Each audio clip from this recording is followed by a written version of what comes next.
Suffering, rejection, death, and resurrection. Suffering, rejection, death, resurrection. Suffer. Jesus prophesies that he, the Son of Man, will suffer many things. He knows Isaiah. Isaiah promised that the servant must suffer. That's why Jesus says this is necessary. Necessary. Stop there for just a moment. You know, suffering in itself brings many, many problems to our limited human minds. But if you add necessary to it, it tips us right over the edge. Think of all the suffering in the world, all the pain, even in your own home, in your own community. Here is this human who is fully God. That's what the title Son of Man means. It means a human who's fully God. It's from the book of Daniel. And here's Jesus. He has all power. He could surely eliminate all suffering.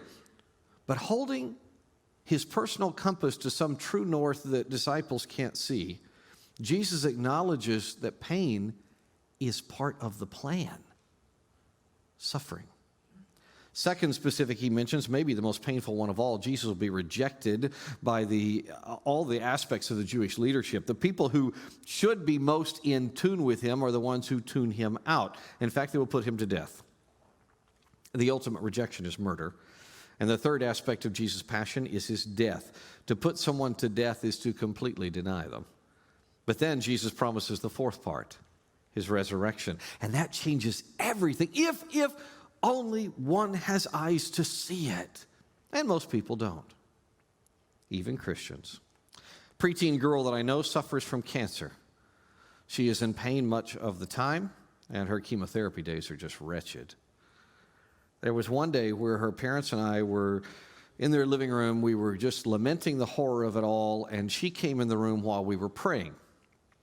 When we finished and looked up, she was standing there smiling, and she said to us, "It's all good, you know. It's all good. God's the boss, and this is what has to be." And her mom said, "Oh, that's very brave, sweetheart," which it is. To which the girl, though, shook her head and said something incredibly profound. She looked at us and said, "Oh, Mom, it's not brave. It's just honest. The Lord promises me a perfect resurrection, right? So the worst I can do is end up all well forever. That's not bad." And we cried a lot harder, although this time they were happy tears. Jesus lays out a very clear path: pain, rejection, death, resurrection.